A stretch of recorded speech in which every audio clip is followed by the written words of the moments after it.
Welcome to the WRAL Daily Download. I'm your host, Ali Ingersoll. There are dozens of gangs in Raleigh, according to law enforcement, and they're tied to the majority of violent crime in the city. WRAL investigative journalist Sarah Krueger had a chance to talk about how pervasive the issue is and joins me to talk about her reporting. Hey, Sarah, thanks so much for being here today. Yeah, of course. Thanks for having me. So let's start with a question that came up a few times in your story. Are gangs a big problem in Raleigh?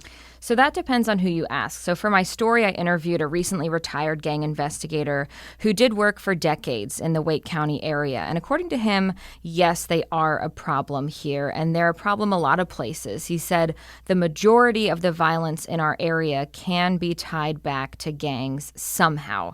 Now, according to the Raleigh police chief, who I asked this question of in a recent news conference, no, she said that there are gangs here, of course, but she talked more about the importance of staying on top of that and keeping it in perspective with other cities, but she definitely strayed away from calling it a problem outright.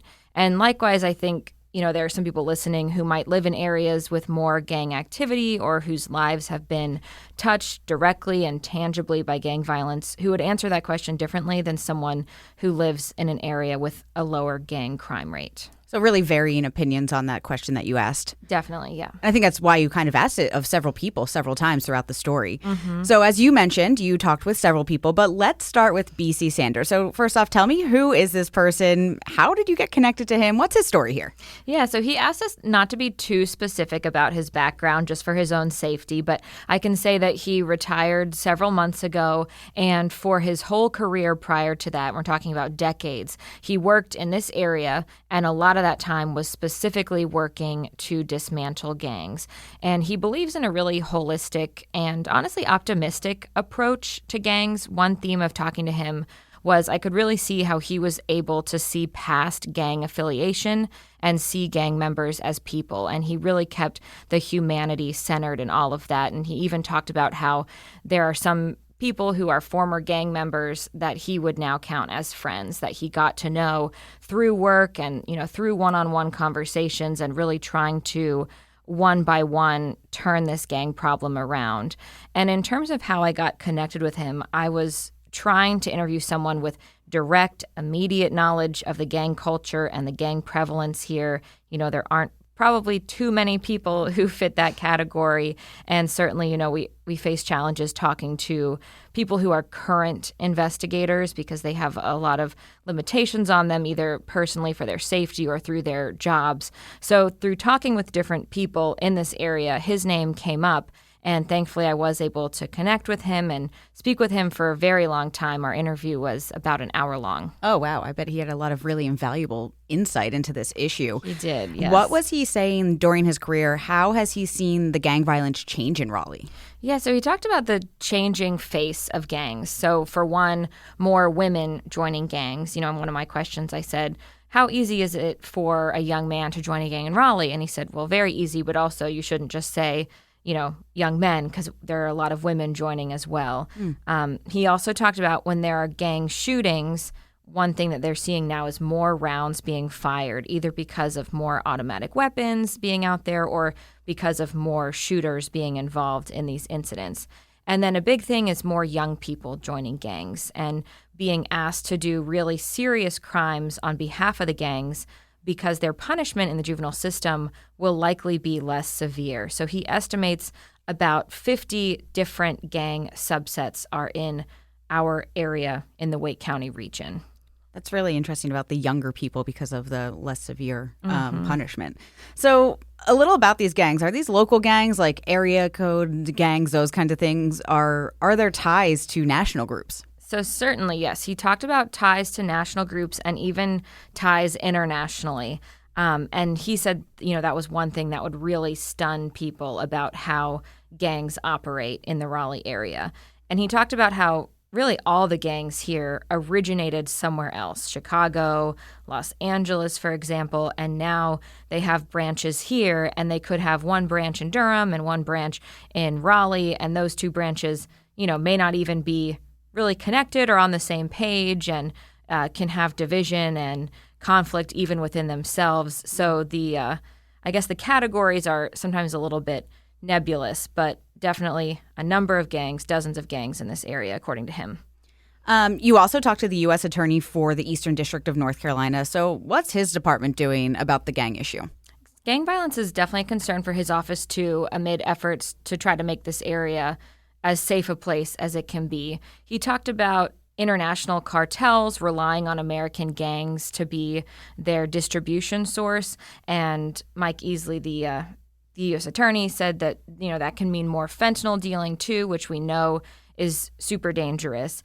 And one thing that investigator Sanders mentioned is how strategic arrests can really help to quiet a gang for a while, and especially when charges can go federal and carry longer sentences.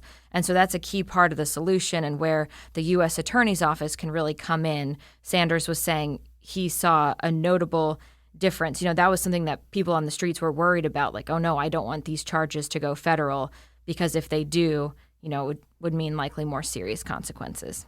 Much more to talk about after this break.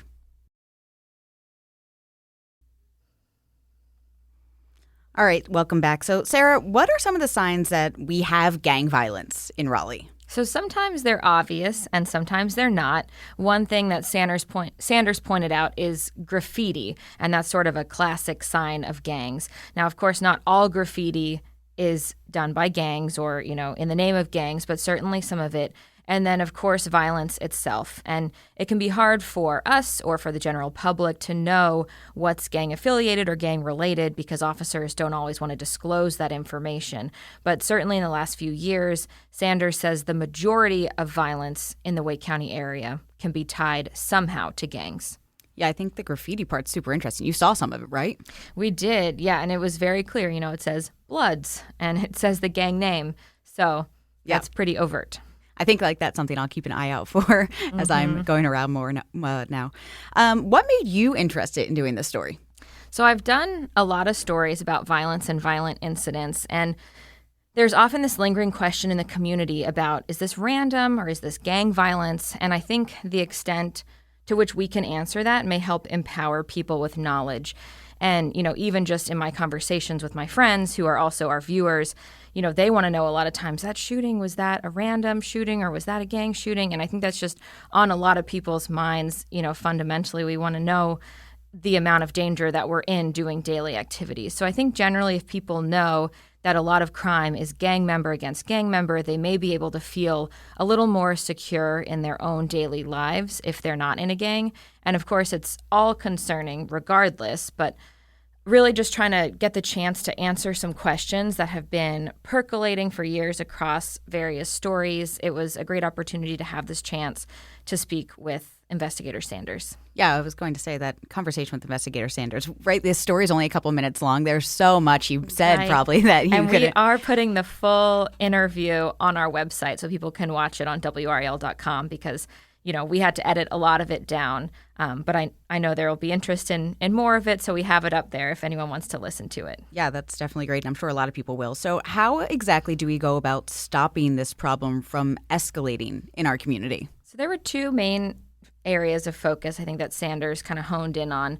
One is strategic arrests and ensuring appropriate punishment for those, so making sure that law enforcement is, getting the right person and really, that they're holding them accountable and that there are consequences. And he talked about how that can have, sort of like a chilling effect on that gang for a while and really kind of, dampen things down.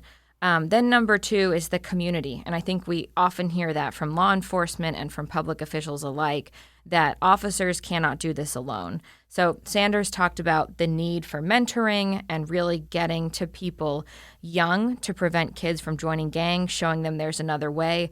And that can be as simple as, if there's someone in your neighborhood, a younger person who you think, needs a little bit of leadership and guidance, and maybe that's missing in their lives, to just extend a hand and try to help them in a simple way. And those are the two best ways out of this predicament facing so many cities in America. So really, it does come back to us and our community to keep our community safe. Yes. Well, thank you, Sarah, for joining me, and thank you for listening to the WRAL Daily Download. If you listen to this podcast on WRAL.com or the WRAL News app, you can also find it in Apple Podcasts, Spotify, or anywhere you listen to podcasts. Follow the show so you don't miss an episode. Thanks for listening.